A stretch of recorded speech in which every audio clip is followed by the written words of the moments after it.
Okay. Let's not forget, it's still a relatively young network. I know, given the constraints and refitting and redesigning, it is one of probably it is the most profitable in the world. I'm pretty sure of that. And it is also the most efficient and reliable. But what would you score the MTR on walkability?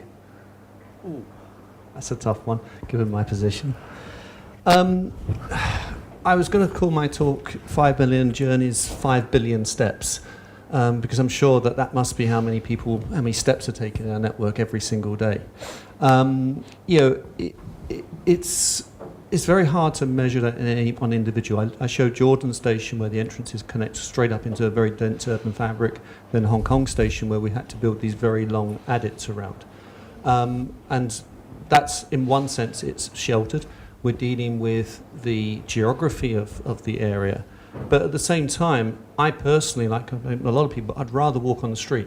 But we're finding solutions to that. And I think that's some of the points that the other presenters have mentioned about when we do transit-orientated development, or was it transit-dependent developments. People want to live in apartments connected to metros with the convenience of shopping, of schools. That's a choice. And as we see urbanization happening. So I think MTR, it depends where you measure it. It does it very well in some places, it does it less well in other places. But I think that's, again, it's a factor of many, many elements. Of course, one of the major ones being is actually a merger between two companies, the MTR and the KCR, and trying to join those two pieces together has been quite a big challenge to the company. So certainly we're getting it forward, we're moving forward, we're adding lifts into stations from the outset that weren't in the first place, and we're learning and attitudes are changing. So we're getting better and better. But overall, I think it's not a bad walking environment. And Oren, as you alluded to, would you say that the MTR or the whole transit experience, it has evolved from just walkability to something of a hybrid? It's not exactly what I said or what I meant. I think the MTR evolved from being a system that serves existing areas to a system that actually defines new areas. And so, and these are radically different models in terms of development and walkability. Or walkability is not really the right term, walking pattern, I would say, or mobility patterns. So in many ways, the new developments, in the new developments, the MTR is the sort of the kernel. It's the defining, it's at the heart of the development, and everything kind of revolves around it. Whereas when the MTR came to existing areas, it tried to respond to them. What was fascinating about the West Island Line, by the way, that's my less kind interpretation of why it took so many years to build it. It's not technology, it's the fact that the new model of MTR development just doesn't apply when you build stations in existing urban areas. And for a long time, at least that was my impression from reading things in the press, there was no business case for it. So there's and just for our audience, the MTR does a lot of work on I suppose, housing development. So that's where they make a lot of their money, which is why they're one of the most profitable in the world. So that's the kind of reference you're making to. That's an important clarification that I was going to correct you when you said it's the most profitable. I mean, it's an admirable corporation, but its business model is not directly comparable to other transit systems in the world. But my point is that I think that what has changed is, I mean, through this business model, which has served Hong Kong very well, I think the MTR, in a way, almost lost the know-how of how to build metro in urban areas that was sort of what it did in the beginning. And maybe because there's not many urban areas that remain to be served by metro, and so, but it's become kind of the driver of new development in Hong Kong, and that's what we see in those places. And he does a good job. Andrew, before you respond to that, can you actually build a MTR entrance right outside my doorstep, please? Yes, of course. Okay. Thank you. Just let me know where you live, and certainly done. Easy. Do I get an easy question? Well, just very quickly, can you just respond to Oren very quickly before I bring Seda into the conversation? Correct in that we are a major property player, and certainly the original business model for MTR was that with the development rights over the top, that would fund the building of the railway and long-term sustainability. Obviously, the profitability of the company gets a lot of headline news through that, but also we invest billions of dollars each year maintaining that railway. And as we get older and older, that investment need gets greater and greater. And so that's one of the key parts of the overall financial model. Certainly, Oren's correct in terms of the initial railway was serving the early districts, and the slide I showed of Diamond Hill showed some amazing foresight to think that you needed a metro station where basically it was shanty towns either side of it. Was amazing foresight of those developers. As the model got more sophisticated, as the land use pressure was more there, the new towns have come about, and the transit-orientated developments, particularly see like Mar and Shan. But it's not that we're the only player in town. There's a lot of other developers around. It's the convenience of living in cities. It's one of the reasons why cities, it's not just Hong Kong, are becoming more transit-orientated. People want that convenience and that ability. And certainly when you're talking in a car-light environment, when you're trying to talk about a good walking environment, I agree that there's more we can do in terms of placemaking, as Sada has been talking about. I think there's certainly some lessons there from his work. But it is what people want, and I think that's very important to understand. The underscore is that the convenience and modern living is that a service that MTR provides. And one of the positive aspects of what the MTR has done overall with the station designs is obviously on the inside, the art especially on the West Island line, the design, the feelingness, and as you saw in the pictures, they're really creative and they're really expressive to the local area in particular. And then, Sadie, Yeah, just a quick note on that, just before I forget, I think the original station design with the colors was brilliant, and I think Andrew did a great job showing it. I just wish you didn't replace those beautiful tiles with grey granite tiles now in all those old stations, because actually the original colored terrazzo tiles are beautiful.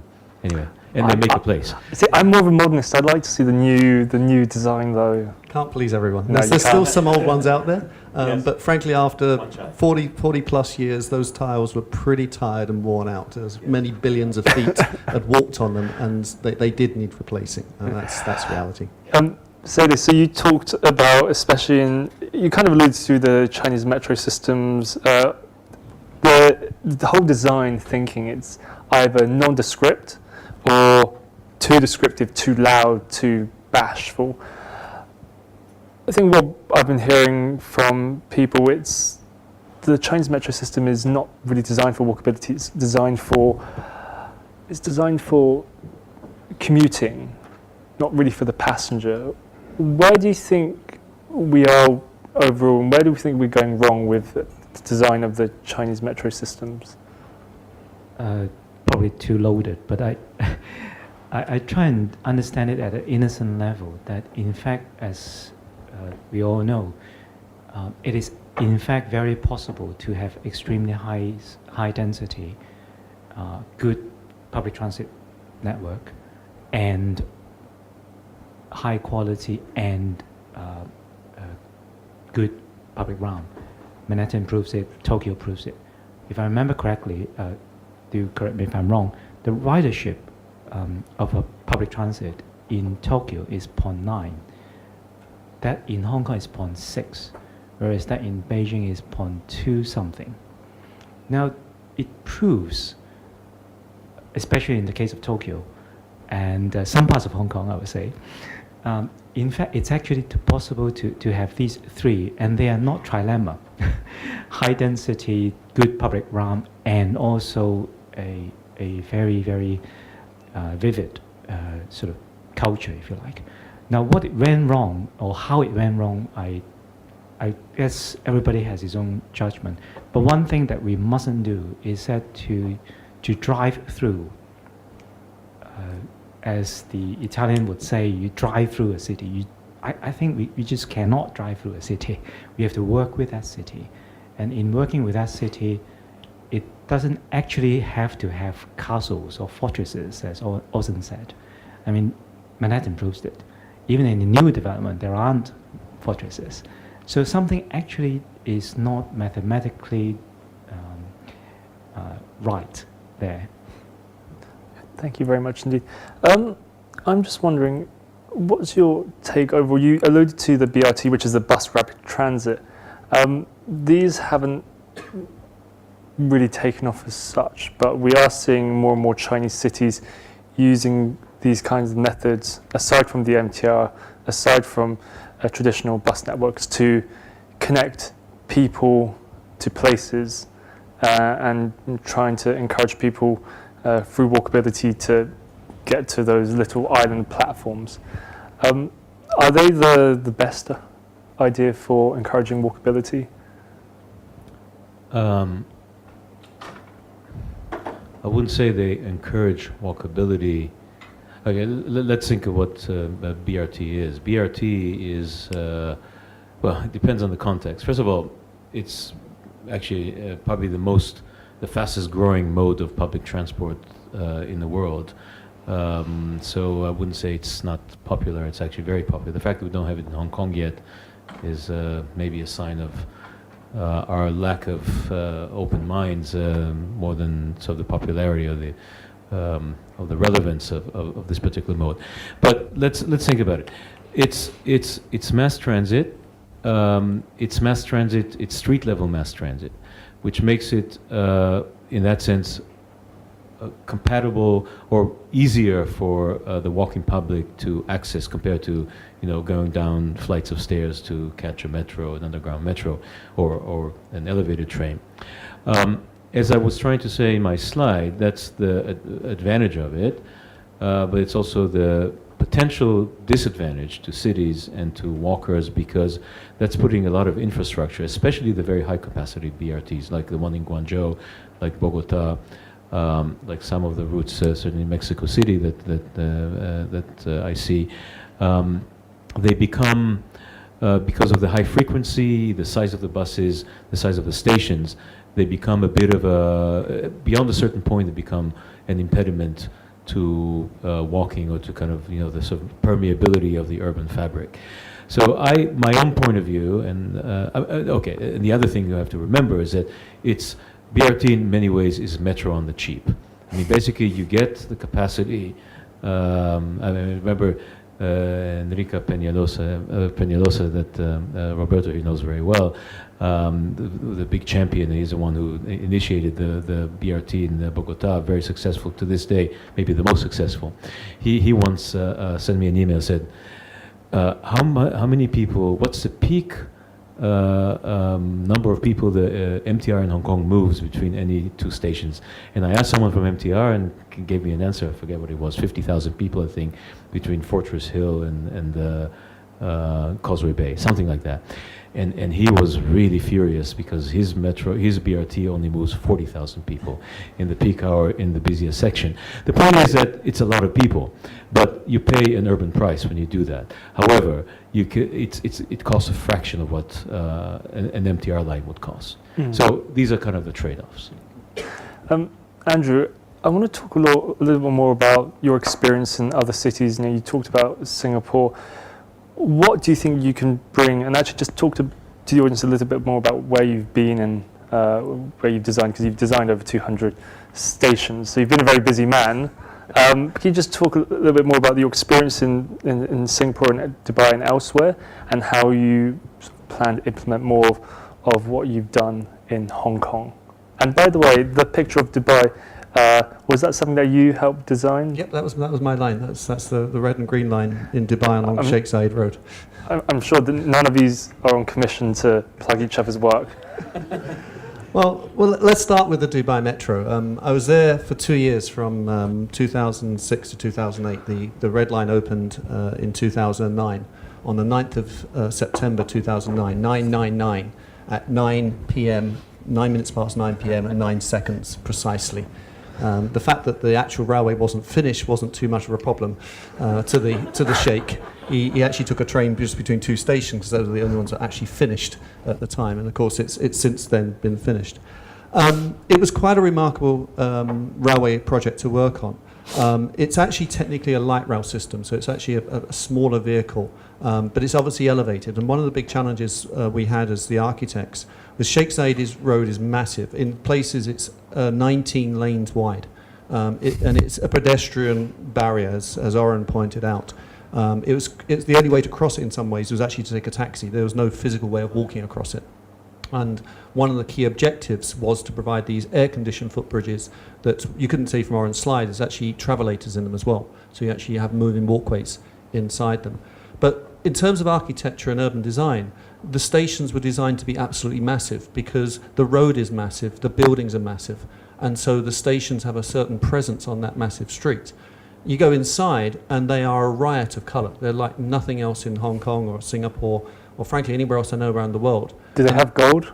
They don't have gold itself. They do have chandeliers in them. And the first station I've ever designed was chandeliers in them.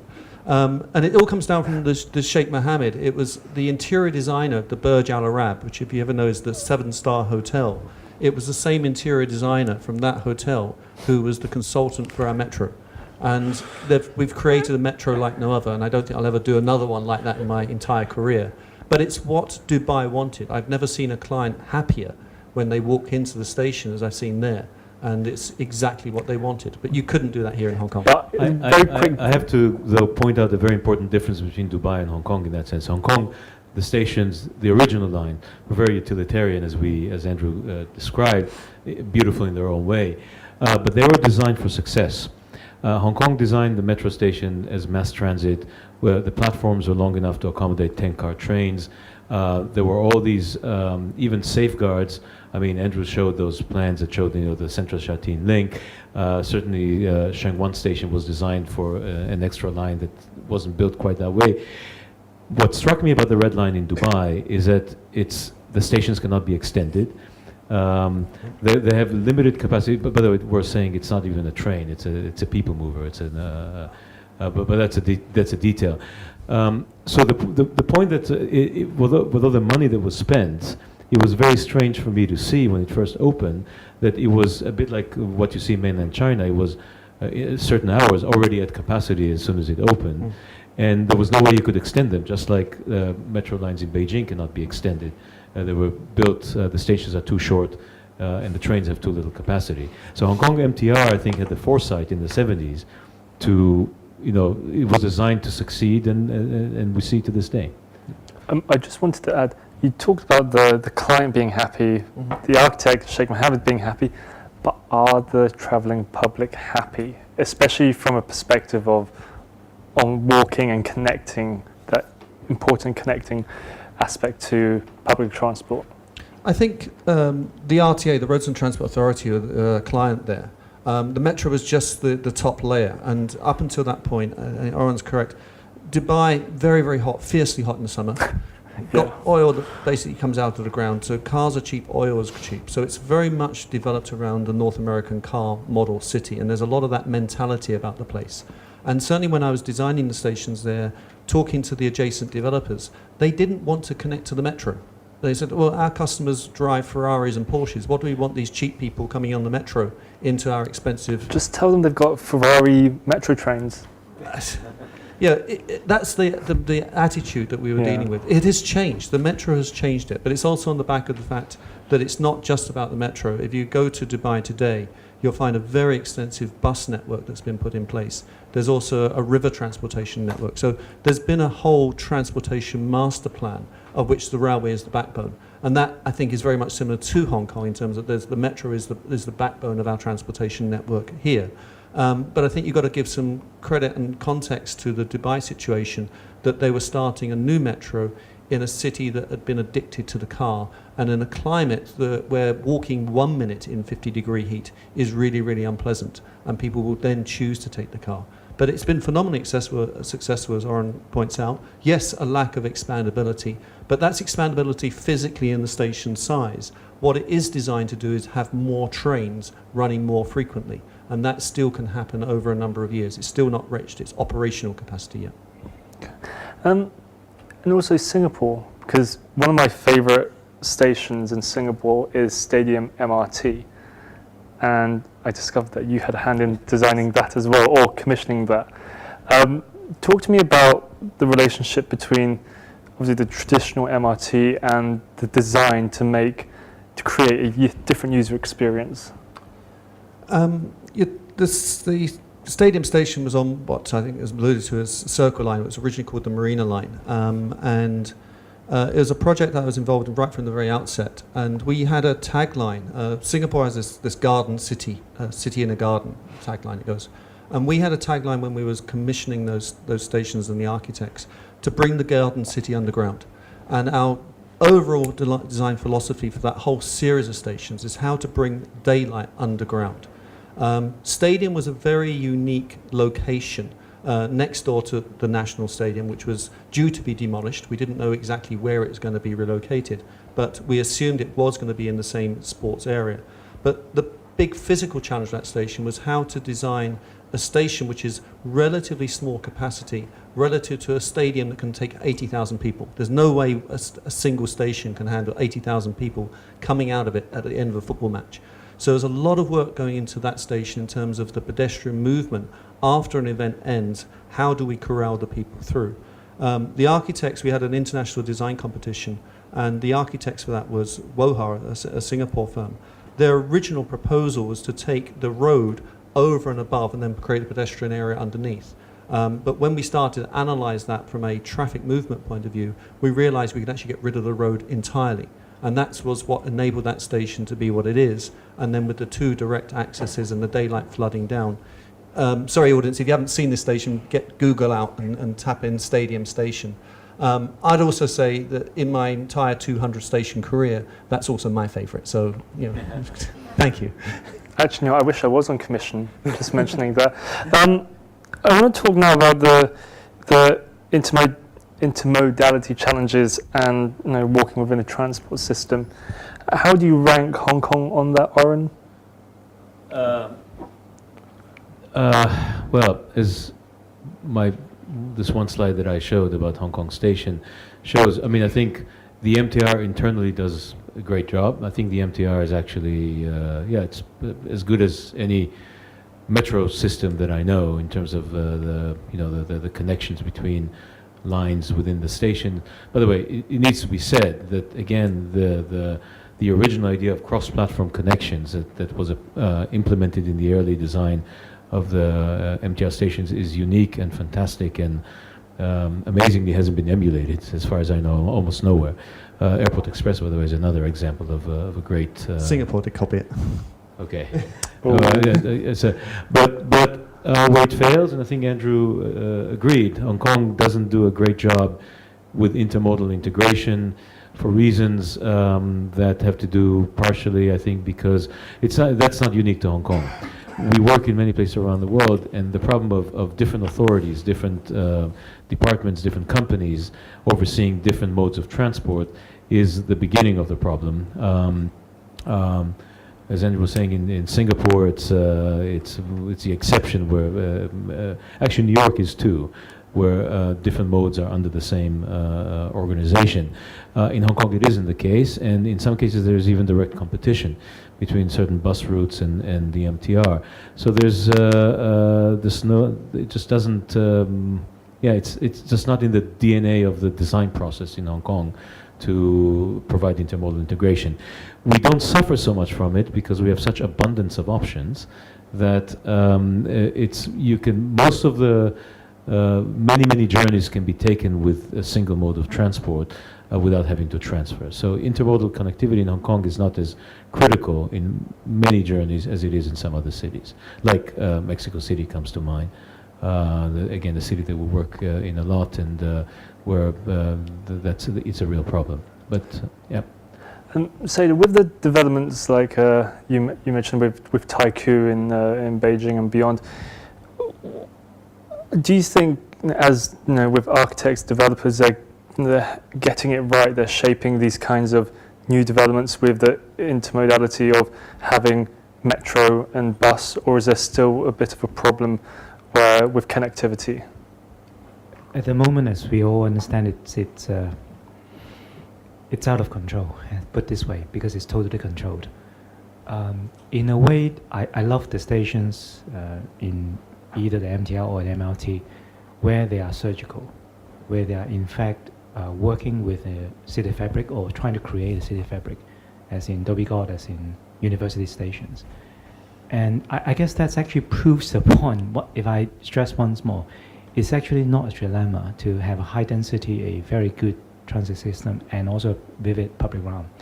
It's in fact important to have those three integrated. The question that you raise in fact backs the very, very important question, why we actually failed in fact each of those. High density we failed in China. Effective mass transit ridership shows we failed. And also a vivid public realm. I think we didn't make it, frankly.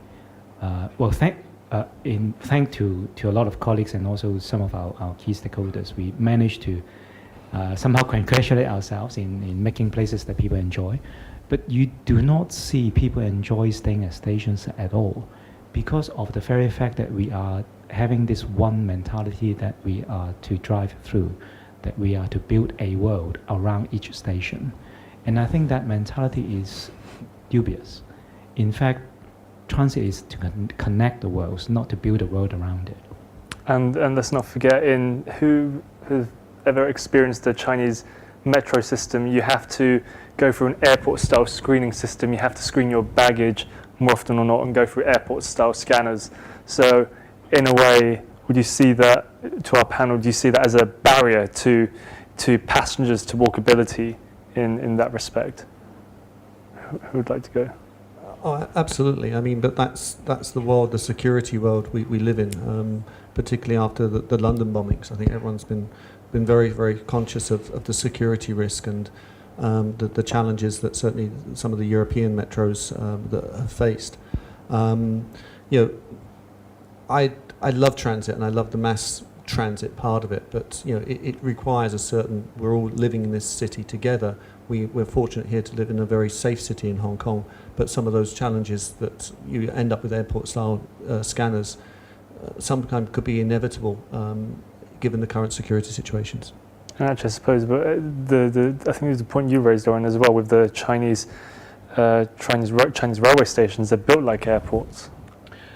Yeah, but that's for a different reason. It's not. It's slightly different reason, not because but of security. Yeah. Yeah, and they're actually trying now. There is a new trend. We are involved in a couple of projects in China where there is a conscious attempt to make train stations less of these kind of isolated airports or fortresses, and a little bit more. They call it actually integrated development, and bring the city as close as possible to the train station itself.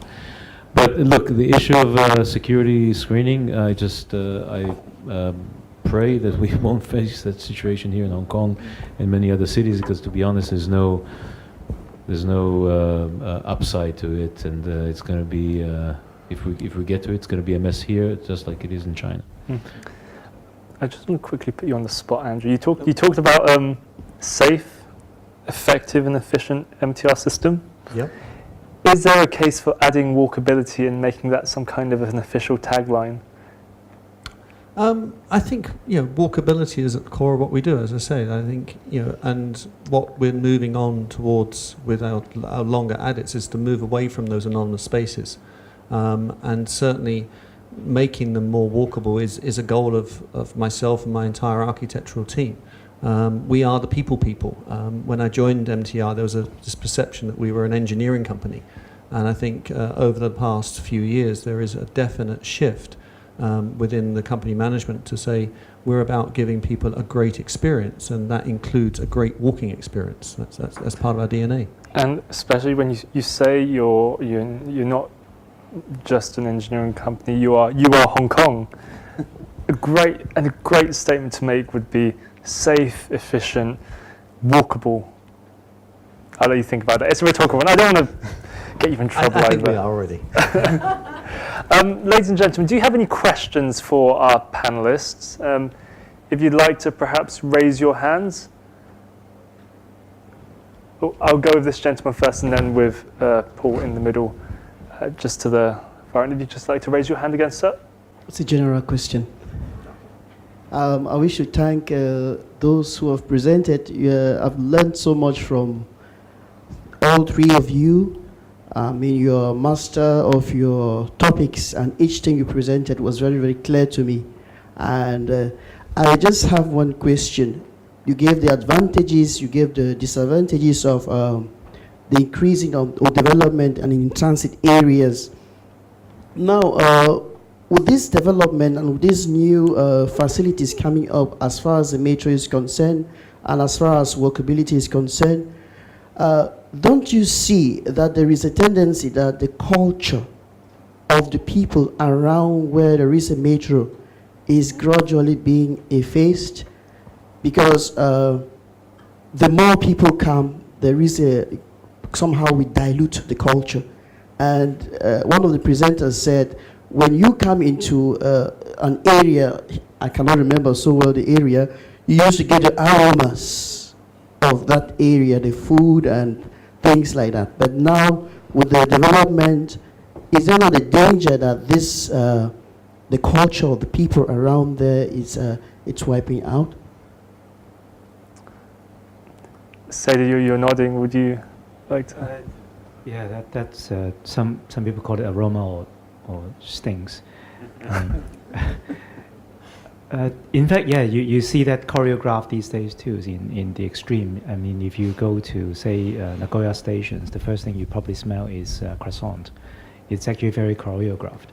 They put a croissant store there at the station so that we smell other things, not other things, but croissant.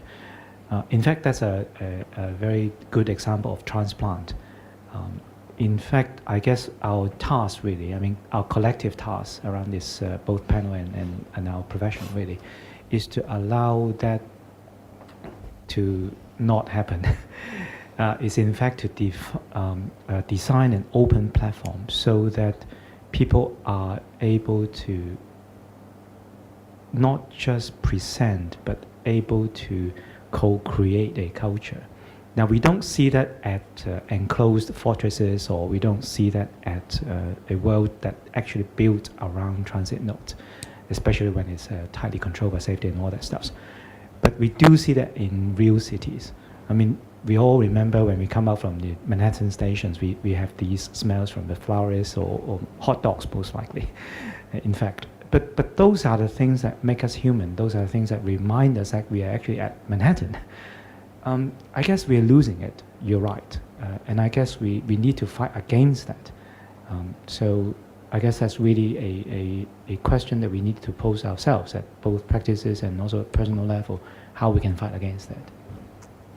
To Paul, and just very quickly, Andrew, so maybe the challenge is how to incorporate more smells into the MTR stations. Perhaps maybe That's a two-edged sword. maybe stinky tofu, or maybe some dim sum. Can we get the microphone to the middle, please? Yep. I'm happy to do it out loud if you want. Yeah, doesn't need a mic. Big booming voice. My concern is that as we try to finance the rail or be putting high density development on it, that it also then requires a high capacity road around the railway station, and we start to segregate the railway station from the environment, and it becomes less walkable. Although you suggest that we have linkages and people like living on top of it and disappear from their bedroom into the MTR station while they, in their pajamas because they don't have to worry about getting wet. That's all kind of true, but how do we move on to getting good district walkability and having at the same time that good transit? How do we make that work? In my area where I'm a district councillor, Walk21, your station has basically not helped the walkability. It's created some linkages with some buildings, but the walkability along Hungary Road has been distorted now by the road capacity that had to be put into place to bring in the buses and the mini buses to get to that station. And walkability has reduced between Ocean Park and Aberdeen Harbour. Can we get him to answer them? Yes, so I hope I've illustrated it. Oh, that's a very site-specific location, I think. But there's multiple trade-offs, and of course, we're building those facilities because people want the convenience from getting from the bus into the metro, and of course, yes, when we have the metro coming to the south side of the island like that, we are facilitating development. The housing situation, people want more housing here. That in itself is more development. I think what is interesting, so I'm relatively new to Hong Kong. I've seen the transformation that's happened in Kennedy Town since the metro's come there, because it's been quite interesting how it's not been there. And that transition that's happened extremely rapidly with the high rises and the old shops being forced out, and a lot of those are the smelly shops, frankly. And that's that kind of trade-off that we always see. And I look back to cities where I've designed metros before, how they have transformed. Metros transform areas without doubt. And there are trade-offs with that. I can't deny it. And I'd like to think that the cities, the great cities, have a variety of places that you can live in. And if you want that kind of more local area, you can go out there. And I think that's one of the beauties of Hong Kong, is you can find those little niches within it, which are not quite so accessible, sometimes up a hill, sometimes walk up apartments, and have that kind of lifestyle. But if you want the convenience of living in an MTR development, working in an MTR office, right over the top of a metro station, that is also available for you here.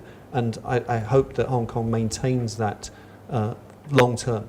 We don't all end up just living in fully transit-orientated developments. Cities need that. Well, Responsibility for going for a district mobility rather than just linkages to your station.